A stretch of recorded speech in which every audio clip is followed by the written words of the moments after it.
আমি কি বলবো, তোমাদের বলতেও খারাপ লাগছে, আমি জানি ওর শরীরটা একদমই ভালো নেই, শয্যাশায়ী। তবে সেটার জন্য আমি কনসার্ন নই, বিকজ কোমরে একটা চোট লেগেছে, 7-10 দিনে ঠিক হয়ে যাবে। বাট আমি ভাবছিলাম যদি বর্ষাকে একটা সুযোগ দেওয়া যায়, আর একবার যদি নতুন করে শুরু করা যায়। ভুল তো মানুষ মাত্র হয়, কি বলো তোমরা? মানে তোমরা যদি একবার ওকে ক্ষমা করে দাও। এ নিয়ে আমার কোনো বক্তব্য নেই বুবলাই। তোমার যদি মনে হয় তুমি ওর সঙ্গে থাকতে পারবে তাহলে থাকবে।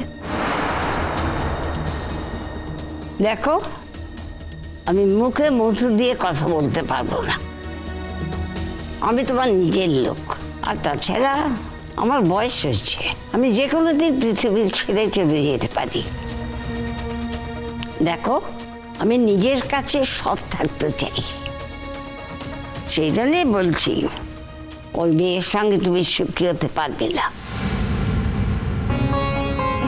ওই মেয়ে বদলানোর নয়। তারপরে যদি তোমার মনে হয় আরেকবার যে সুযোগ দিতে চাও দাও, আরো কিছুদিন অশান্তি ভোগ করো। এরপর হয়তো এমনভাবে আটকে যাবে ওরও চাইলেও তুমি ওকে বাড়ি থেকে বার করে দিতে পারবে না। সেটা তুমি বুঝিয়ে নিও। ও দিদি, তো মানে শোনো না, একটা মেয়ে সংসার চলে যাওয়া এটা কি ভালো কথা বলো দি? যাই বলো না তুমি, হ্যাঁ মানুষ তো বদলায় না। মানুষের ভিতরেই রাবণ, আবার মানুষের ভিতরেই রাম। ও তো বদলাতেও পারে। দেখ, তোর সাথে কথা বলে কোনো লাভ নেই। সবাই যা বলবে ঠিক তার উল্টো কথাটা তোকে বলতেই হবে। আমি দেখে আসছি, তোকে তো সব থেকে বেশি জ্বালিয়েছে বর্ষা, তারপরে তুই এ কথাগুলো বলছিস। বুবলাই, তোর খারাপ লাগছে কিনা আমি জানি না, তবে সত্যি বর্ষা যা করেছে, মানে আমরা যে এইভাবে কথাগুলো তোকে বলছি বাধ্য হয়ে বলছি। না না পিসিমণি, খারাপ লাগবে কেন? আচ্ছা তুমি বলো না, আমি ওকে কিছু কম সাফার করেছি?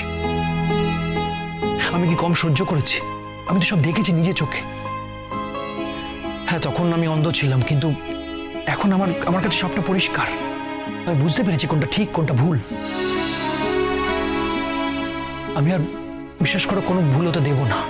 আমি সত্যি এখন অনেক সচেতন হয়ে গেছি, এবং বর্ষা যদি কোনো বেগরবাই করে আমি সেটা হতে দেব না, ট্রাস্ট মি। আর সেই জন্যই আমি বলছি, যদি বর্ষাকে একটা সুযোগ দেওয়া যায়, মানে বর্ষাও বুঝতে পেরেছে নিজের ভুলটা, আমার সেটা মনে হচ্ছে, তাই বলছিলাম যদি একটা চান্স দেওয়া যায়। দেখ, আমরা তো সুযোগ দিয়েছি, বারবার দিয়েছি। যখন এ বাড়ি ছেড়ে চলে গেছে তখন গিয়ে নিয়ে এসেছি, কিন্তু তার দামও দেয়নি, বারবার গন্ডগোল পাকিয়েছে। কিন্তু এরপরও যদি মনে হয় যে আর একটা চান্স দেওয়া উচিত, যা বোঝা ওকে, নিয়ে আয়। আফটার অল এই বাড়ির বড় বউ এই বাড়িতেই ফিরে আসবে। আমরাও তো চাই না তোর জীবনটা এলোমেলো হয়ে যাক। আমরা তো চাই তোর ভবিষ্যৎটা সুন্দর হোক, সকলকে নিয়ে ভালো থাক। তুই যেটা ভালো বুঝবি সেটাই কর। দেখ, সুযোগ দিচ্ছিস দে, আপত্তি করব না, কিন্তু বর্ষাকে ওয়ার্ন করে দিবি এই বাড়িতে ফিরে এসে আবার যেন কোনো অশান্তির রিপিটেশন না হয়। হ্যাঁ পিসেমশাই, নিশ্চয়ই ওয়ার্ন করে দেবো। তবে বুবলাই, এরপর যদি তোর মাকেও আবার অপমান করে, আমরা কিন্তু এরপর রুখে দাঁড়াবো। পিসিমণি, তোমাদের বুবলাই আর সেই বুবলাই নেই গো। তোমরা শুধু রুখে দাঁড়াবে না, সবার আগে আমি নিজে রুখে দাঁড়াবো। আপনাদের এত সমস্যার ভিড়ে আমি একটা ছোট্ট কথা বলতে চেয়েছিলাম। জানি এই কথাটা বলার এখন উচিত সময় নয়, তবুও কথাটা বলা খুব জরুরি। কৃষাণু, তুমি বলো, তোমার কথা শুনতে আমাদের ভালোই লাগবে। তুমি এই মানুষটাকে না এই কদিনের মধ্যে আমরা খুব ভালোবেসে ফেলেছি গো। বলো তুমি কি বলবে? তোমার কথা শুনতে আমাদের ভালোই লাগে। কাজের জায়গায় নতুন কিছু হয়েছে? না না, কাজের জায়গায় আর নতুন কি হবে, ডাক্তারি করি এই আর কি। সেটা না, অ্যাকচুয়ালি আপনাদের সবার কাছে আমার একটা আবেদন ছিল। আবাস ইঙ্গিত নিশ্চয়ই আপনারা আগে থেকেই পেয়েছেন, তবে আজকে ফ্যামিলির সব মেম্বাররাই এখানে রয়েছে, তাই সেই কথাটা আমি আরও একবার স্পষ্ট করে বলতে চাই।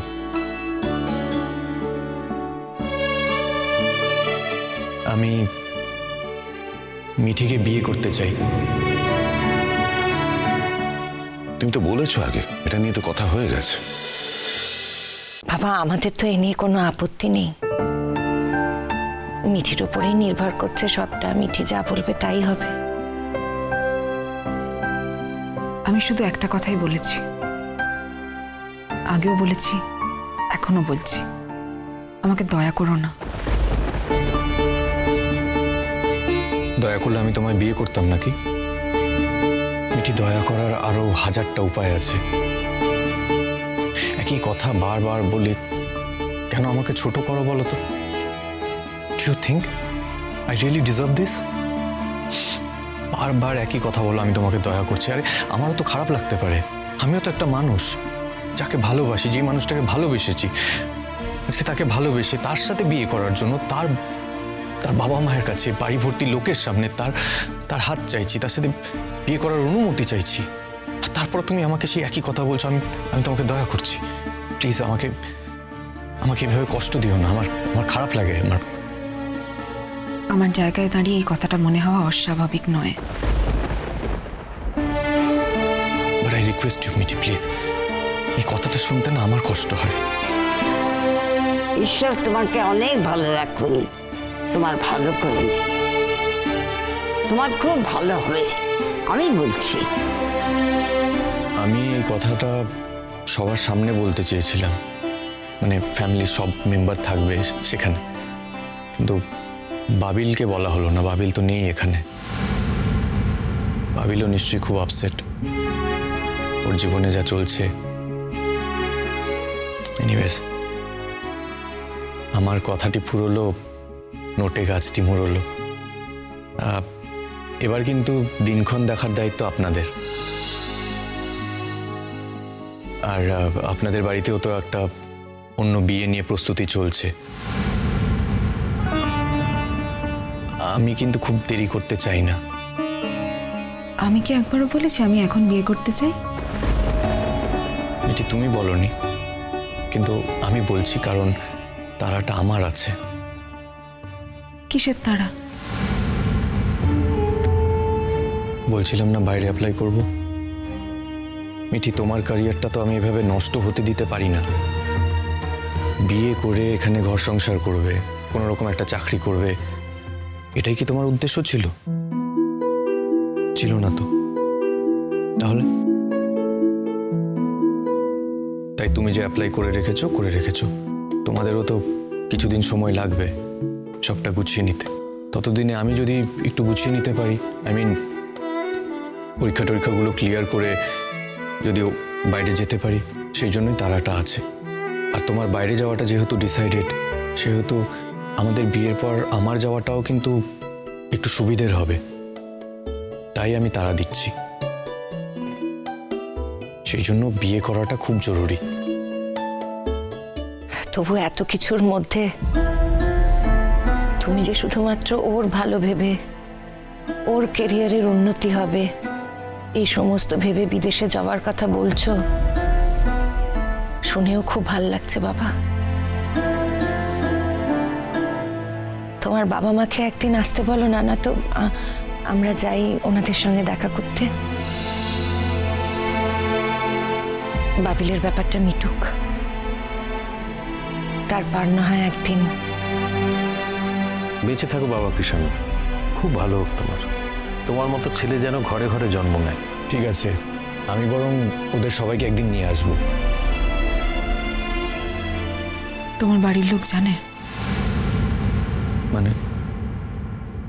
আমার সম্পর্কে জানে? চিরসখা হে